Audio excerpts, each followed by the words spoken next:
Welcome to another installment of Donning the Armor. This morning we will begin in Numbers chapter 6, verse 1. Then the Lord spoke to Moses, saying, "Speak to the children of Israel and say to them, when either a man or a woman consecrates an offering to take a vow of a Nazarene or a Nazarite, to separate himself to the Lord, he shall separate himself from wine and similar drink. He shall drink neither vinegar made from wine nor vinegar made from similar drink.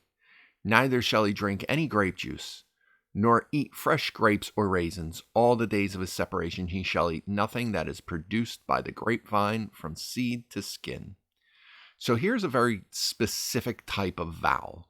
We've read in the past about vows of vowing yourself to the Lord, vowing your children, dedicating your children to the Lord. This is taking a very specific Nazarite vow, which is a vow to set yourself apart for the Lord in a specific way for a specific length of time.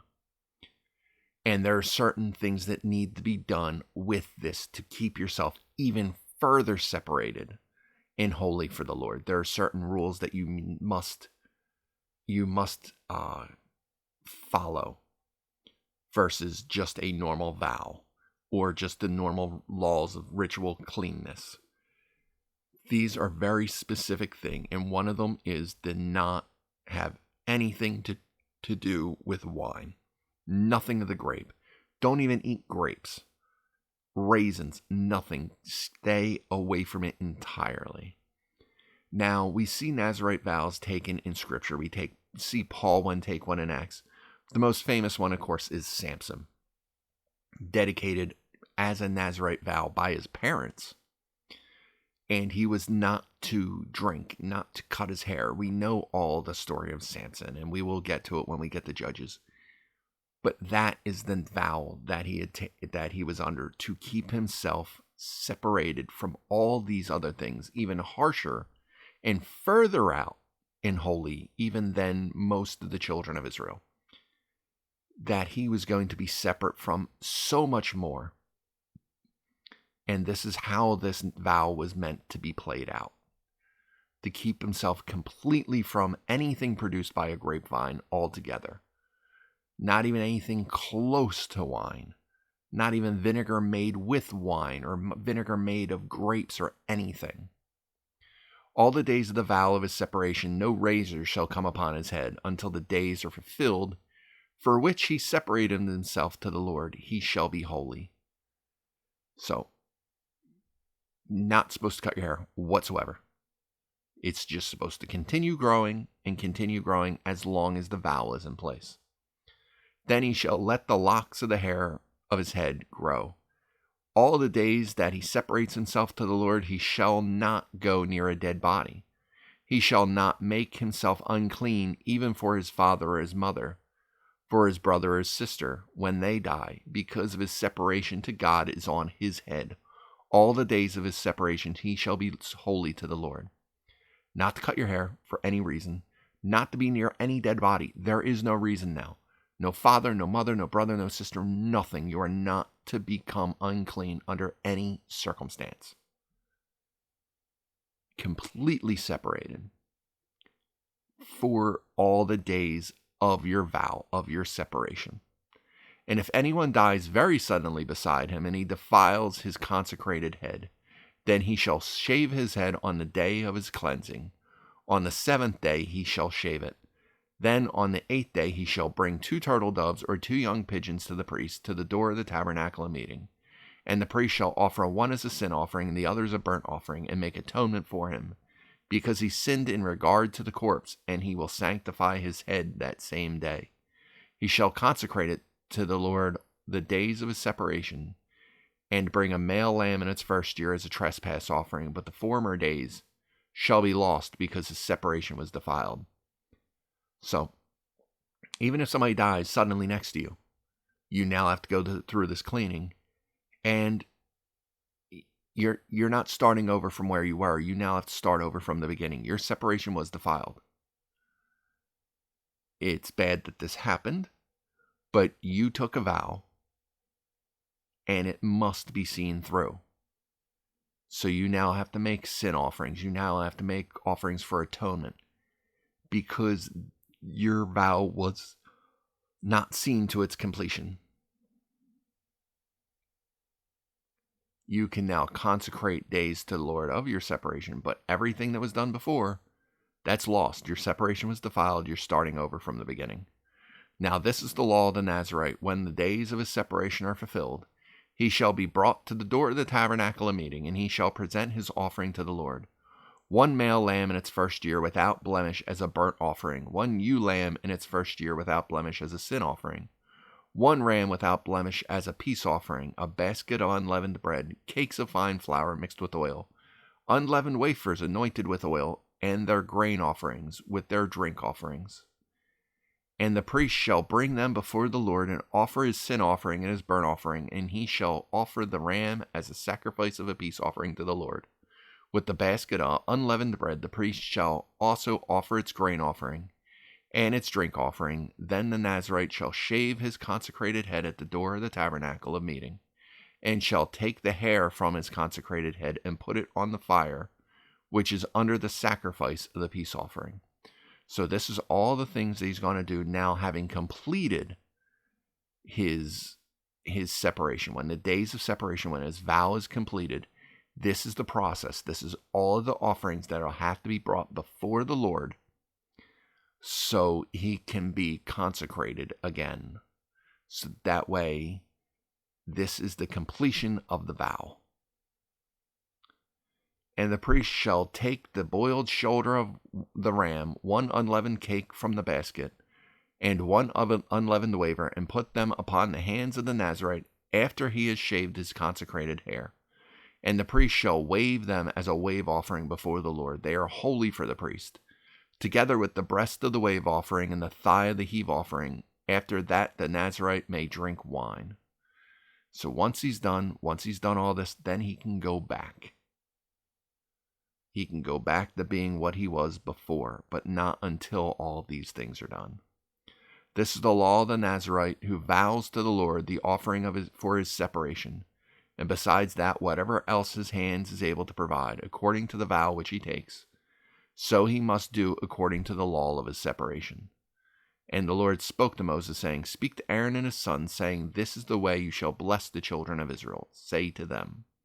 So we see everything that the Nazarite has to do. Completing his separation, he wants to be separated for God. He wants to be holy unto him in a special and unique way. And this is a tough road to go, and you see them going through it, and this is how you complete it, because there's got to be ritual to everything in the Old Testament. There needs to be a public proclamation. There needs to be blood spilled. There needs to be an atonement, even for these days of separation, to come back into the fold and be back among his flock. But now we see Aaron speaking and his sons saying to bless the children of Israel as a whole, bless this fledgling nation. And these are the words that Aaron is going to say over the nation of Israel. The Lord bless you and keep you. The Lord make his face shine upon you and be gracious to you.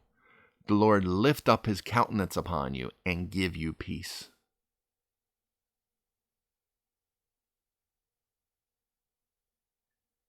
The Lord bless and keep you. The Lord make his face shine upon you and be gracious to you. The Lord lift up his countenance to you and give you peace. I mean, those are some incredible blessings. To bless you and keep you close, to keep you embraced, to keep you among his flock, to keep you safe, to stand in protective, as a shield before you, as a protector, to make his face shine upon you, to see a happy face of your Father shining and glowing in pride at you, to be gracious, to give you that which you don't deserve, to offer you blessings and provisions that you don't deserve, to be absolutely gracious to you as you grow, lift up his countenance to you, to lift up a smile, to lift up a look of joy upon you and give you peace for all your days, basically. I would not wish for any other blessing than that. So they shall put my name on the children of Israel, and I will bless them. So with all these things, that will have his name attached to these people. And when they do that, he will bless them. The Lord wants to bless them. That's his desire. They just need to almost let him bless them. They need to move in their lives, be obedient, and bring the blessings upon themselves. Because at this time, his grace was going to be extended to them by way of sacrifice. But if they were not going to honor him, he was not going to bless them.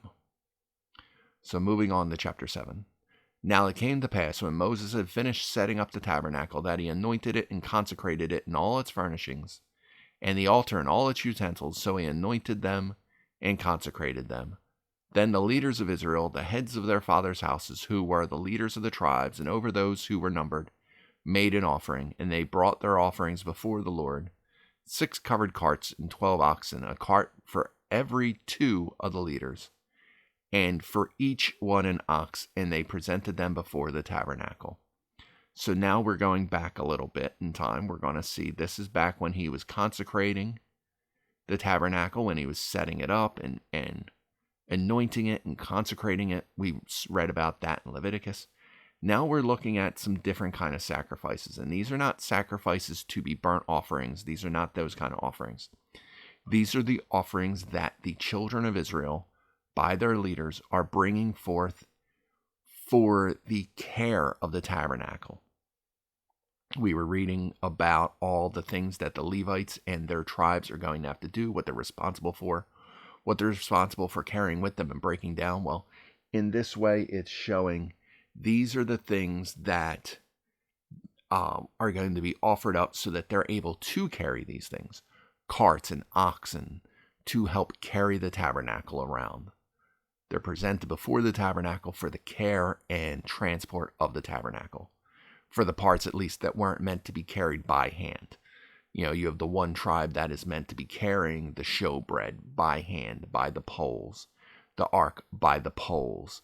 But as for the boards and the tarps and the hangings, all those could be loaded into the cart and moved that way. Then the Lord spoke to Moses, saying, accept these from them, that they may be used in doing the work of the tabernacle of meeting. You shall give them to the Levites, to every man according to his service. So Moses took the carts and the oxen and gave them to the Levites. 2 carts and 4 oxen he gave to the sons of Gershon, according to the service. And 4 carts and 8 oxen he gave to the sons of Merari, according to their service, under the authority of Ithamar, the son of Aaron, the priest. But to the sons of Kohath he gave none, because theirs was the service of the holy things which they carried on their shoulders. Those are the ones being carried by poles, the showbread, the incense, the altar of incense, the Ark of the Covenant, all of that. Those were meant to be carried on their shoulders by the poles and beams. Now the leaders offered the dedication offering for the altar when it was anointed. So the leaders offered their offering before the altar, for the Lord said to Moses, they shall offer their offerings 1 liter each day for their dedication of the altar.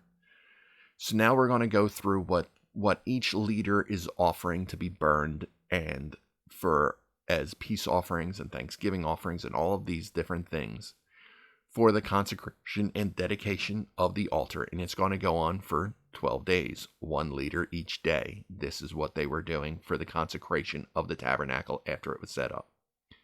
And the one who offered his offering on the first day was Nahshon, the son of Abinadab, from the tribe of Judah. His offering was 1 silver platter, the weight of which was 130 shekels, and 1 silver bowl of 70 shekels, according to the shekel of the sanctuary, both of them full of fine flour mixed with oil as a grain offering, 1 gold pan of 10 shekels, full of incense, 1 young bull, 1 ram, 1 male lamb in its first year as a burnt offering, 1 kid of the goats as a sin offering, and for the sacrifice of peace offerings, 2 oxen, 5 rams, 5 male goats, and 5 male lambs in their first year. This was the offering of Nashon, the son of Abinadab. Now you're going to see with each person, they are bringing the same exact offering. They're bringing the same things because this is their offerings for having the Lord dwelling in and amongst them. This is their, as it said, their sin offerings, their burnt offerings, their peace offerings. This is everything they could bring by to make peace for the tribe in the consecration of the holy place in the center of their camp. On the second day, Nethanel, the son of Zoar, leader of Issachar, presented an offering. For his offering he offered 1 silver platter, the weight of which was 130 shekels, and 1 silver bowl of 70 shekels, according to the shekel of the sanctuary, both of them full of fine flour mixed with oil as a grain offering. 1 gold pan of 10 shekels, full of incense, 1 young bull, 1 ram, 1 male lamb in its first year as a burnt offering, 1 kid of the goats as a sin offering, and as a sacrifice of peace offering, 2 oxen, 5 rams, 5 male goats, and 5 male lambs in their first year. This was the offering of Nethanel, the son of Zoar. On the third day, Eliab, the son of Helon, leader of the children of Zebulun, presented an offering. His offering was 1 silver platter, the weight of which was 130 shekels, 1 silver bowl of 70 shekels, according to the shekel of the sanctuary, both of them full of fine flour mixed with oil as a grain offering. 1 gold pan of 10 shekels, full of incense, 1 young bull, 1 ram, 1 male lamb of its first year, as a burnt offering, 1 kid of the goats as a sin offering, and for the sacrifice of peace offerings, 2 oxen, 5 rams, 5 male goats, and 5 male lambs in their first year. This was the offering of Eliab, the son of Helon. On the fourth day, Elazar, the son of Shedar, leader of the children of Reuben, presented an offering. His offering was 1 silver platter, the weight of which was 130 shekels, 1 silver bowl of 70 shekels, according to the shekel of sanctuary, both of them full of fine flour mixed with oil as a grain offering. 1 gold pan of 10 shekels, full of incense, 1 young bull, 1 ram, 1 male lamb of its first year as burnt offering, 1 kid of the goats as a sin offering and as a sacrifice of peace offerings, 2 oxen, 5 rams, 5 male goats, and 5 male lambs of their first year. This was the offering of Elazar, the son of Shedar. On the 5th day, Shemiel, the son of Shemuliel, the son of Zurishaddai, leader of the children of Simeon, presented an offering. His offering was 1 silver platter, the weight of which was 130 shekels, and 1 silver bowl of 70 shekels, according to the shekel of the sanctuary, both of them full of fine flour mixed with oil as a grain offering. 1 gold pan of 10 shekels, full of incense, 1 young bull, 1 ram, 1 male lamb of its first year, as a burnt offering, 1 kid of the goats as a sin offering, and as a sacrifice of peace offerings, 2 oxen, 5 rams, 5 male goats, and 5 male lambs in their first year. This was the offering of Shemuliel, the son of Zurishaddai. On the 6th day, Elishaph, the son of Deuel, the leader of the children of Gad, presented an offering. His offering was 1 silver platter, the weight of which was 130 shekels, and 1 silver bowl of 70 shekels, according to the shekel of the sanctuary, both of them full of fine flour mixed with oil as a grain offering. 1 gold pan of 10 shekels, full of incense, 1 young bull, 1 ram, 1 male lamb in its first year, as a burnt offering, 1 kid of the goats as a sin offering, and as a sacrifice of peace offering, 2 oxen, 5 rams, 2 male goats, and 5 male goats, and 5 male lambs in their first year. This was the offering of Elishaph, the son of Deuel. On the 7th day, Elishama, the son of Ammihud, leader of the children of Ephraim, presented an offering. His offering was 1 silver platter, the weight of which was 130 shekels, and 1 silver bowl of 70 shekels, according to the shekel of the sanctuary, both of them full of fine flour mixed with oil as a grain offering. 1 gold pan of 10 shekels, full of incense, 1 young bull, 1 ram, 1 male lamb of its first year, as a burnt offering, 1 kid of the goats as a sin offering, And as the sacrifice of peace offering, 2 oxen, 2 rams, 5 male goats, and 5 male lambs in their first year. This was the offering of Elishama, the son of Elamud. As we can see, 7 days in, still all the same, because not one tribe was better than another. Not one son of God is better than another. We are all equal in the size of God. We are all to be judged the same, and we are all to be have our sin adjudicated the same. So therefore, each tribe is putting forth the same exact things. That way, they are all seen before God as equal. On the 8th day, Gamaliel, son of Pedazur, leader of the children of Manasseh, presented an offering. His offering was 1 silver platter, the weight of which was 130 shekels, and 1 silver bowl of 70 shekels, according to the shekel of the sanctuary, both of them full of fine flour mixed with oil as a grain offering. 1 gold pan of 10 shekels, full of incense, 1 young bull, 1 ram, 1 male lamb in its first year, as burnt offering. 1 kid of the goats as a sin offering, and as the sacrifice of peace offerings. 2 oxen, 5 rams, 5 male goats, and 5 male lambs in their first year. This was the offering of Gamaliel, the son of Pedazur. In the 9th day, Abidan, the son of Gideoni, the leader of the children of Benjamin, presented an offering. His offering was 1 silver platter, the weight of which was 130 shekels, 1 silver bowl of 70 shekels, according to the shekel of the sanctuary, both of them full of fine flour mixed with oil as a grain offering. 1 gold pan of 10 shekels, full of incense. 1 young bull, 1 ram, 1 male lamb of its first year as a burnt offering, 1 kid of the goats as a sin offering, and as the sacrifice of peace offerings, 2 oxen, 5 rams, 5 male goats, and 5 male lambs in their first year. This was the offering of Abidan, the son of Gideoni. On the 10th day, Azir, the son of Ammishaddai, leader of the children of Dan, presented an offering. His offering was 1 silver platter, the weight of which was 130 shekels, and 1 silver bowl of 70 shekels, according to the shekel of the sanctuary, both of them full of fine flour mixed with oil as a grain offering. 1 gold pan of 10 shekels, full of incense. 1 young bull, 1 ram, 1 male lamb in its first year as a burnt offering. 1 kid of the goats as a sin offering, and as a sacrifice of peace offerings, 2 oxen, 5 rams, 5 male goats, and 5 male lambs in their first year. This was the offering of Azir, the son of Ammishaddai. On the 11th day, Pagiel, the son of Achran, leader of the children of Asher, presented an offering. His offering was 1 silver platter, the weight of which was 130 shekels, 1 silver bowl of 70 shekels, according to the shekel of the sanctuary, both of them full of fine flour mixed with oil as a grain offering. 1 gold pan of 10 shekels, full of incense. 1 young bull, 1 ram, 1 male lamb in its first year as burnt offering. 1 kid of the goats as a sin offering, and as the sacrifice of peace offerings. 2 oxen, 5 rams, 5 male goats, and 5 male lambs in their first year.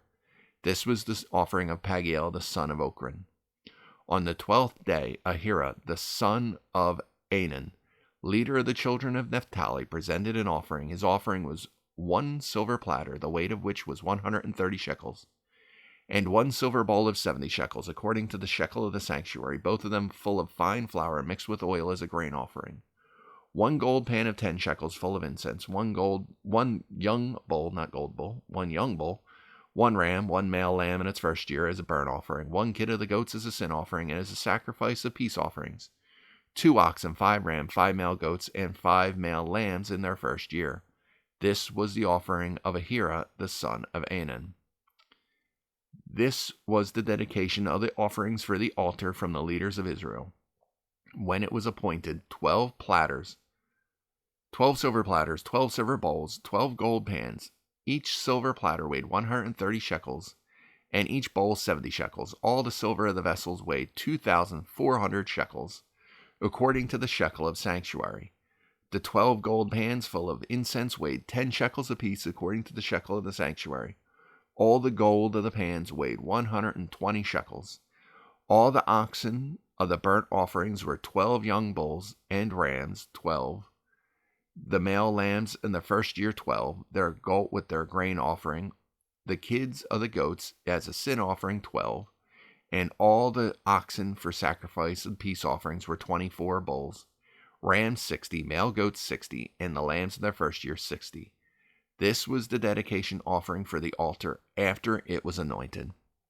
Now when Moses went into the tabernacle of meeting to speak with him, he heard the voice of the one speaking to him from above the mercy seat that was on the ark of the testimony, from between the two cherubim. Thus he spoke to him. Think about the massiveness of that sacrifice. 60 goats, 60 lambs, 60 rams, all these 24 bulls, and that's just a peace offering. The blood, the spilt sacrifice of these animals, what it took for these 12 tribes to consecrate the dwelling place of God in their place. After it, Moses goes into the tabernacle to speak with God. He heard the voice of God speaking to him from above the mercy seat that was on the ark of the testimony, from between the two cherubim. All of that to bring them into a state of oneness, atonement, at one, a state of being at one with God. All of that blood, all of that death, all of that sacrifice to bring God's people back into a right standing with him so that he can dwell upon them, or dwell in and among them, I should say. And we can look at that, and you can hear the voice of unbelievers ring in your head about how wicked that is, how bloodthirsty that is. But we Christians should know better. We know that that isn't about the bloodthirstiness. It's about how precious the blood is. It's about how wicked and how stained with sin we truly are. This is what the wages of sin wrought for these Israelites. To get God to dwell in and amongst them, it took all of this sacrifice. That was the wages of sin. To get God to be able to come into their presence. So if you look at all of that and how great of a sacrifice that was, how much greater must the sacrifice of Jesus Christ have been? How precious his blood truly is. To be a sacrifice for all time, not just for one time. So that veil would tear, so that we would be justified in his eyes, sanctified before him, to be indwelt by the Spirit, to be reborn into his presence, to have him speaking into our lives. Because with each of these things, with the sacrifice of Christ, with his arising and defeating of death, with his sending of the Spirit to his believers, that sacrifice, that precious blood, to do away with all things so that we can hear those 5 words. Thus he spoke to him. With all of that sacrifice, Jesus becoming the curse for us. We listed those curses in Leviticus 26 about all the things that God would bring upon his people, be wrought on his people, if they did not do as he commanded, if they turned from him. And with that one sacrifice of Christ, that one sacrifice, that one raising again. He became those curses for us. He who knew no sin became sin, bore the wages of our sin, so we can hear those 5 words. Thus he spoke to him. So thus he speaks to us, and we can speak directly back to him. So we can be reconciled to him.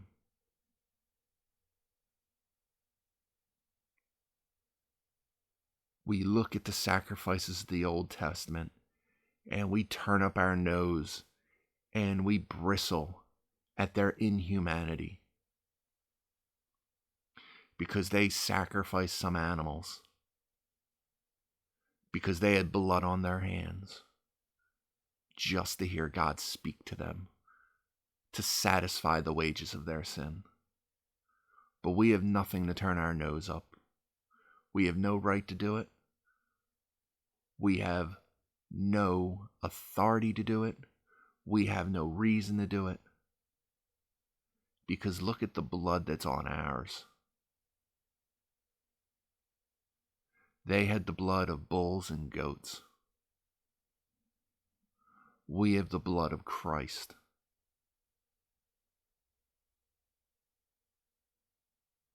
Their sin, to be in right standing for a year, took the lives of precious, innocent animals. For our sin to be blotted from his memory, it took the blood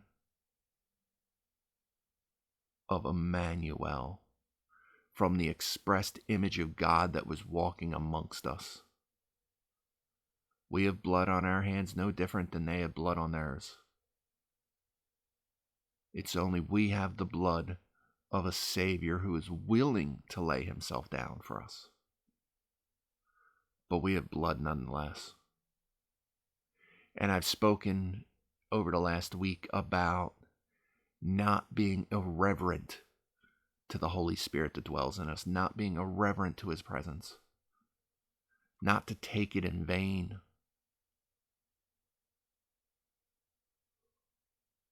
We are clothed and stained in the shed blood of a perfect lamb.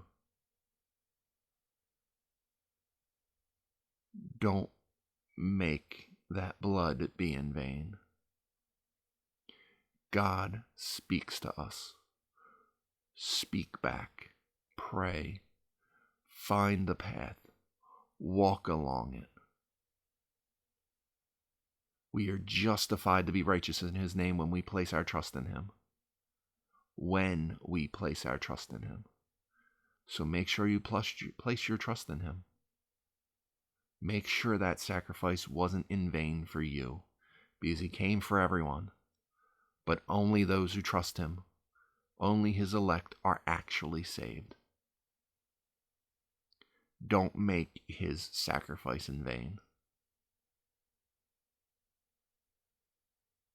Make use of it. Embrace it. So that way, one day, when all this fades away, you can embrace him. And speak to him not just from your heart, not just as a disembodied voice over a mercy seat over the ark of the testimony, but speak to him face to face, as a friend, as a father, as someone who has loved you for as long as you have existed. Make your life meaningful. And there's only one way to do that, and it's through Christ. But anyway, that's where we will end it for today. I hope this was fruitful for you. I hope to see you back again next time. But until then, be blessed.